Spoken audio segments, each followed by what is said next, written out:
శక్తి media ప్రేక్షకులకు నమస్కారం. నేను మీ జర్నలిస్ట్ విక్రమ్. ఫ్రెండ్స్, హాస్పిటల్లో వైద్యం చేయాలా మూఢనమ్మకాలతోనే నయమవుతుందా?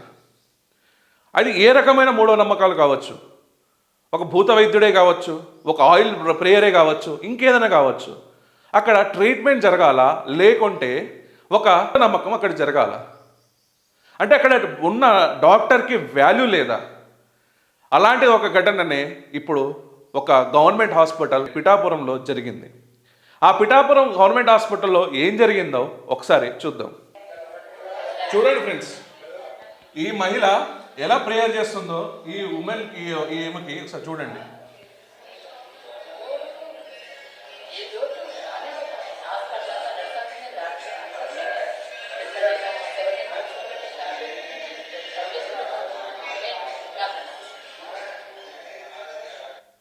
అక్కడ వీడియో తీస్తున్నానని చెప్పేసి ఆ వీడియోని తప్పించుకొని తను వెళ్ళిపోతుంది. కానీ మన తెలిసిన ఒక పర్సన్ అక్కడ ఏం చేశారో ఒకసారి చూడండి. ఆ పర్సన్ని క్వశ్చన్ చేశారు. ఏమని క్వశ్చన్ చేశారు, తను ఏ విధంగా రిప్లై ఇచ్చిందో చూడండి.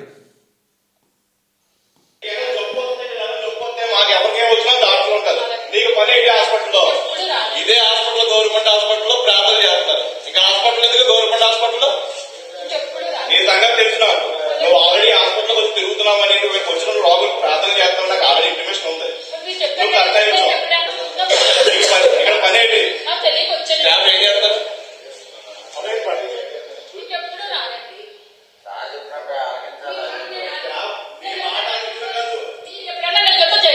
నీకు పని ఏంటి అసలు? ఇంట్లో హాస్పిటల్ రాలేదు.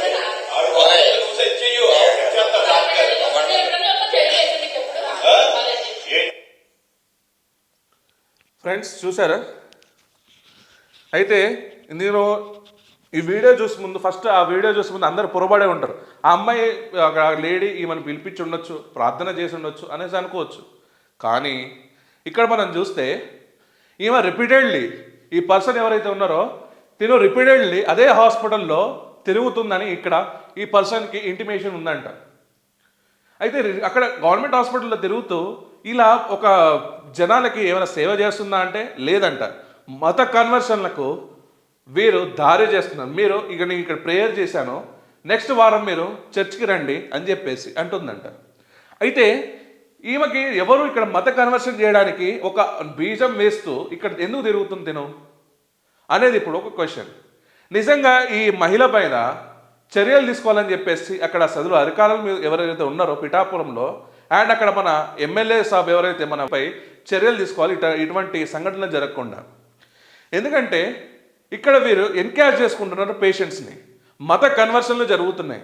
మతం కన్వర్షన్లు ఇక్కడ గవర్నమెంట్ హాస్పిటల్ వేదికగా ఎందుకు చేస్తున్నారు వీళ్ళు? మరి ఇక్కడ హాస్పిటల్స్లో ఉన్న వైద్యులపై నమ్మకం లేదా? మరి అక్కడ గవర్నమెంట్ హాస్పిటల్ ఎందుకు, అంత ఇన్ఫ్రాస్ట్రక్చర్ ఎందుకు, లేకుంటే మరి అక్కడ ఎక్విప్మెంట్స్ ఎందుకు, ఆ డాక్టర్స్కి పే చేసే శాలరీ ఎందుకు? ఇదే పాస్టర్ని, ఇదే పూజారులని, ఇదే మౌలి సాబ్ని అక్కడికి వెళ్ళేస్తే వాళ్ళ దగ్గరికి వెళ్తే అయిపోతుంది కదా. ఈ మూఢ నమ్మకాలతోని ప్రజలతోని చెలగాటమాడుతున్న ఇలాంటి వ్యక్తులను కఠినమైన చర్యలు తీసుకోవాలి. ఇలానే చూస్తే అక్కడ పేషెంట్లకి చాలా ఇబ్బంది పడుతున్నారు ఇట్లాంటి పర్సన్స్ వల్ల. దయచేసి అది ఏ మతమైనా కానివ్వండి, కానీ అక్కడ హాస్పిటల్ని హాస్పిటల్ లాగా ఉంచనియండి. అక్కడికి వెళ్ళి ఈమెకి ఏమవసరం ఫ్రెండ్స్? అక్కడ తిరిగొచ్చేసరికి ఏం అవసరం? అక్కడ హాస్పిటల్ మొత్తం చుట్టూ తిరుక్కుంటూ ప్రార్థనలు చేసే అవసరం ఏముంది? అంటే ఇక్కడ ఎవరో ప్రీ ప్లాన్డ్గా చెప్పి పంపిస్తే తప్ప తినేందుకు వస్తుంది ఇక్కడికి? ఆ ప్రీ ప్లాన్ చేసే వెనకాల మత మార్పిడి ముఠా ఉందా లేదా? ఒక్కసారి ఆలోచించండి. మొన్న ఒకటి చెప్తారు, కర్చీఫ్లు పట్టుకుంటే కరోనా, అవన్నీ మీమ్స్ మనం చూస్తూనే ఉన్నాం. ఆ దేవుడు గొప్పోడే, కానీ ఈ ఏజెంట్లు ఉన్నారు చూసినావా? ఈ ఏజెంట్ల టైప్లో వీళ్ళు చేస్తున్న ఈ దందా ఏదైతే ఉందో చూసినావా? ఈ దందాల వల్ల అక్కడ దేవుడికి వచ్చేసరికి అపకీర్తి వస్తుంది. ఈ ఏజెంట్లు, ఈ సబ్ ఏజెంట్ల వల్ల ఇక్కడ జనాలకి నమ్మకం పోతుంది. ఒక కామెడీ పీస్ లాగా వీళ్ళని చూస్తున్నారు. అవునా కాదా మిత్రులారా? కాదంటే మీరు కమెంట్స్ రూపంలో చెప్పండి. సో ఇప్పుడు ఇక్కడ పిఠాపురం ఎమ్మెల్యే గారు వచ్చేసరికి దీనిపై చర్యలు తీసుకోవాలి. అండ్ ఉప ముఖ్యమంత్రిగా వారు ఉన్నారు కాబట్టి ఇలాంటి మత కన్వర్షన్ని ఎరాడికేట్ చేయాలని చెప్పేసి కోరుకుంటున్నాం.